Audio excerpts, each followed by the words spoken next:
Assalamualaikum warahmatullahi wabarakatuh. Kami di sini akan mempresentasikan hasil kerja kelompok kami, yaitu tentang diksi. Materi yang pertama akan dibacakan oleh saya sendiri, yaitu Resbiana Tiffany Ajija, dan materi yang kedua akan disampaikan atau dibacakan oleh Rifli Arinugraha. Baik, langsung saja saya akan membacakan materi tentang diksi. Diksi, pengertian diksi. Apa sih diksi? Diksi adalah pilihan kata yang tepat dan selaras dalam penggunaannya untuk mengungkapkan gagasan sehingga teroleh efek tertentu seperti yang diharapkan. Ketetapan dalam pemilihan dan penempatan kata dalam kalimat sangat menentukan keberhasilan sebuah tulisan. Fungsi diksi memudahkan pembaca atau pendengar dalam memahami dan mengerti apa yang ingin disampaikan penulis atau pembacanya. Kata yang disampaikan menjadi lebih jelas sehingga terasa tepat dan sesuai dalam konteks penggunaannya. Mengantisipasi terjadinya interpretasi atau tafsiran yang berbeda antara penyampaian kalimat dengan penerimanya. Diksi yang bagus sesuai dapat digunakan untuk memperindah kalimat sehingga cerita yang dibuat bisa lebih runtut dengan mendeskripsikan karakter tokoh, latar waktu, serta alur cerita. Untuk menggambarkan ekspresi terhadap ide dan gagasan yang akan disampaikan, membuat komunikasi yang terjalin menjadi lebih efektif dan efisien. Manfaat diksi. Apa sih manfaat diksi bagi penulis dan pembicara? Yaitu bagi penulis dan pembicara. Seorang penulis dan pembicara yang baik harus memiliki tujuan yang benar ketika ingin menyampaikan ide dan gagasannya. Tujuan tersebut tidak lain adalah sampaiannya pesan yang akan disampaikan kepada pembaca dan pendengarnya, baik berupa pemahaman yang benar maupun respon terkait apa yang disampaikan. Bagi pembaca atau pendengar, hal yang terpenting ketika membaca atau mendengarkan suatu cerita adalah bagaimana cerita tersebut mudah dipahami, bahasa yang ringan, dan diksi yang tepat biasanya lebih disukai dibandingkan bahasa yang berbelit-belit dan alur cerita yang berputar-putar. Syarat-syarat diksi. Apa sih syarat-syarat diksi? Yaitu ada 3. Yang pertama, ketetapan pemilihan kata ketika menyampaikan suatu gagasan.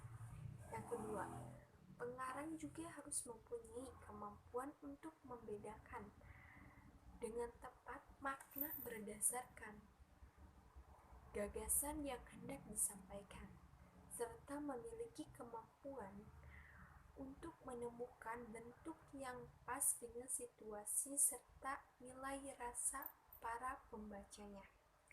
Yang ketiga, dapat menguasai berbagai kosakata serta mampu memanfaatkan kata menjadi suatu kalimat yang jelas, mudah dimengerti, dan lebih efektif. Ciri-ciri diksi.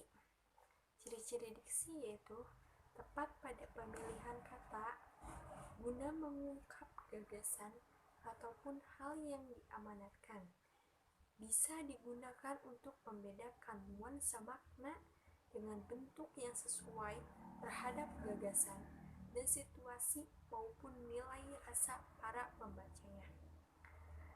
Memakai pembendaharaan kata yang dipunya oleh masyarakat, bahasanya, serta bisa menggerakkan atau memperdayakan kekayaan itu menjadi sebuah kata yang jelas. Jenis diksi dan contohnya. Berdasarkan leksikal, diksi dibedakan berdasarkan makna leksikalnya atau makna kamus karena berasal dari Kamus Bahasa Indonesia. Makna leksikal merupakan makna jenis-jenis kata yang bersifat konkret dan denotatif, serta belum mengalami perubahan. Diksi berdasarkan leksikalnya dibagi menjadi beberapa jenis, yaitu 1. Sinonim. Sinonim adalah persamaan kata. Contohnya pandai, persamaan katanya pintar. Baju, persamaan katanya pakaian. Matahari, mentari. Rajin, giat. Contoh kalimat yang menggunakan sinonim yaitu 1. Dini menjadi anak yang paling pandai di kelas karena rajin belajar. Yang kedua, Dini menjadi anak yang paling pintar di kelas karena giat belajar. Nah, dari kedua kalimat tersebut menggunakan kata diksi yang berbeda pada pilihan kata pandai dan rajin. Namun, keduanya memiliki makna dan pemahaman yang sama, meskipun diganti dengan kata pintar dan giat. Yang kedua, antonim. Antonim atau lawan kata. Berdasarkan itu, antonim adalah kebalikannya dari kata tersebut. Contohnya, rajin, lawan katanya malas, pintar, bodoh, besar, kecil, panjang, pendek. Seperti dalam contoh kalimat yang menggunakan antonim. Budi malas belajar sehingga dia menjadi anak yang bodoh. Kalimat yang kedua, Budi rajin belajar sehingga dia menjadi anak yang pintar. Kedua kalimat tersebut menggunakan kata yang berlawanan, maka makna yang disampaikan pun menjadi berbeda dan berlawanan. Yang ketiga adalah homonim. Homonim adalah jenis kata yang memiliki makna yang berbeda, namun pengucapan dan ejaannya sama. Seperti dalam kalimat penerapannya yaitu 1. Genting rumah bocor sehingga air masuk ke dalam rumah ketika hujan turun. Yang kedua, keadaan di sekolah sangat genting karena murid di sekolah lain tawuran menyerbu sekolah. Kata genting pada kalimat pertama mengandung makna yang menunjukkan kata benda berupa atap atau genting. Sedangkan kata genting pada kalimat kedua mengandung makna gawat atau mendesak. Jadi homonim adalah makna yang berbeda namun lafal pengucapan dan ejaannya sama seperti halnya dalam contoh yang tadi. Yang keempat adalah homofon. Berbeda dengan homonim, homofon memiliki lafal yang sama namun makna dan ejaannya berbeda. Contoh kalimatnya yaitu 1. Aku rindu masa remaja saat masih sekolah dulu. Yang kedua, masa demo yang merapat ke gedung DPR semakin banyak. Kedua kalimat tersebut menggunakan kata masa dan masa yang memiliki pelafalan yang sama, namun ejaan dan artinya berbeda. Kata masa pada kalimat pertama memiliki makna saat atau waktu, sedangkan kata masa pada kalimat kedua memiliki makna kumpulan orang dalam jumlah yang banyak. Yang kelima adalah homograf. Homograf merupakan jenis kata atau diksi yang memiliki ejaan yang sama, namun makna dan lafalnya berbeda. Contohnya yaitu 1. Pada pagi hari tadi, aku sarapan buah apel. Contoh kalimat kedua, setiap pagi sebelum masuk kelas, anak-anak harus apel terlebih dahulu. Jelas bahwa kalimat satu memiliki kata apel memiliki makna yaitu buah apel, sedangkan pada kalimat kedua kata apel memiliki makna yaitu berkumpul. Meskipun kedua kalimat tersebut sama-sama menggunakan kata apel atau apel, tetapi maknanya berbeda. Yang keenam adalah polisemi. Polisemi merupakan jenis kata yang ejaan dan lafalnya sama, namun memiliki makna dan pengertian yang banyak jika digunakan dalam konteks kalimat yang berbeda. Contohnya, 1. Risna menanam bunga melati yang sangat harum baunya. Yang kedua, Risna memiliki paras yang cantik sehingga menjadi bunga desa di kampungnya. Dan yang ketiga, bank konvensional memberikan bunga sebesar 10% setiap bulannya.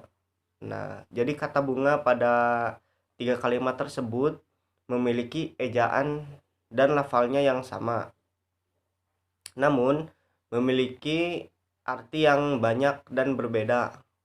Seperti dalam kalimat pertama mengandung arti nama bunga atau tanaman. Pada kalimat kedua mengandung makna kiasan sebagai gadis yang paling cantik di desa tersebut. Dan yang ketiga mengandung makna keuntungan. Dan yang terakhir adalah hipernim dan hiponim. Hipernim merupakan kata umum yang menjadi penyebut kata lainnya karena dapat mewakili kata lainnya. Sedangkan hiponim adalah kata yang terwakili maknanya oleh kata hipernim. Sebagai contoh dalam kalimat yaitu Pak Tono memelihara banyak burung di rumahnya seperti merpati, beo, perkutut, dan lain-lain. Nah, jadi hipernim dalam kalimat tersebut adalah burung yang mewakili hiponimnya yaitu merpati, beo, dan perkutut. Hal yang perlu diperhatikan dalam pemilihan diksi. Diksi menjadi salah satu faktor penentu apakah gagasan atau pesan yang ingin disampaikan bisa disampaikan dan sesuai dengan apa yang diharapkan atau tidak.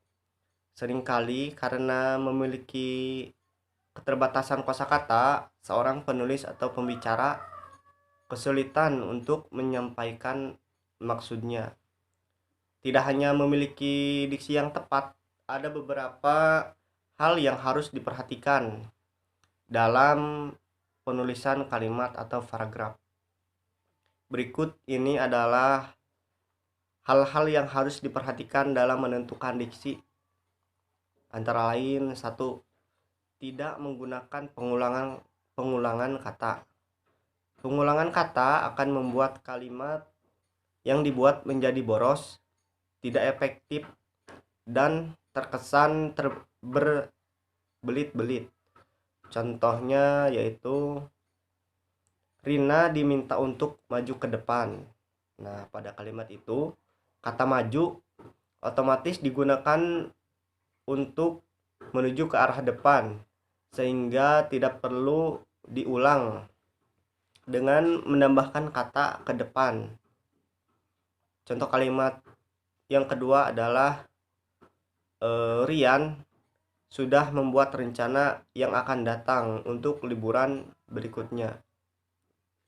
Nah, pada kalimat tersebut rencana mengandung arti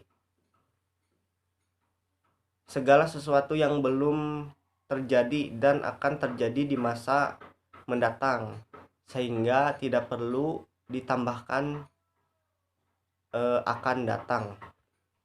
Yang kedua, kalimat yang disampaikan harus menggunakan diksi yang ringkas agar tidak boros kata. Tidak perlu menggunakan kata yang diulang-ulang dan mengandung arti yang sama dalam sebuah kalimat agar tidak boros kata. Usahakan kalimat yang dibuat ringkas dan jelas agar lebih mudah dipahami.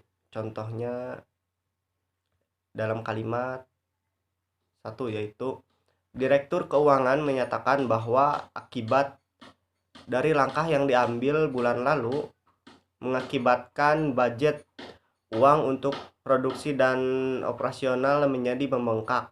Nah, pada kalimat tersebut diksinya kurang tepat sehingga menjadi kalimat yang diksinya tepat yaitu Direktur Keuangan mengatakan budget keuangan untuk produksi dan operasional membengkak. Nah, pada kalimat kedua itu adalah diksi yang tepat. Yang ketiga, sederhanakan struktur kalimat. Semakin sederhana kalimat yang dibuat, maka kalimat tersebut akan lebih mudah dipahami. Contohnya yaitu pada kalimat 1. Tugas mendidik haruslah menjadi tugas bersama antara guru dan orang tua di rumah, sehingga anak-anak mendapatkan panutan yang sesuai baik di sekolah maupun di rumah. Nah, pada kalimat ini adalah diksi yang kurang tepat. Kalimat kedua, guru dan orang tua harus bersama-sama dalam mendidik anak-anaknya, sehingga anak-anak akan mendapatkan panutan yang lebih baik ketika di sekolah dan di rumah. Nah, sedangkan pada kalimat ketiga adalah penggunaan diksi yang tepat dan sederhana. Dan yang terakhir adalah hindari pemborosan kata. Seringkali dalam sebuah kalimat terdapat kata yang sebenarnya tidak perlu ditulis karena tidak memiliki fungsi sebagai pelengkap maupun pendukung kata lainnya. Seperti dalam contoh kalimat 1. Hasil daripada pertemuan antara guru dan orang tua Rino kemarin adalah Rino harus diskor atau dilarang masuk sekolah selama beberapa hari. Nah, pada kalimat kedua yaitu hasil daripada pertemuan antara guru dan orang tua Rino kemarin adalah Rino harus diskor. Nah, jadi pada kalimat pertama adalah kalimatnya non baku, sedangkan pada kalimat kedua katanya sudah baku dan tidak memiliki pemborosan kata. Baik, sekian presentasi dari kelompok kami. Kurang lebihnya mohon maaf. Wabillahi taufiq wal hidayah. Wassalamualaikum warahmatullahi wabarakatuh.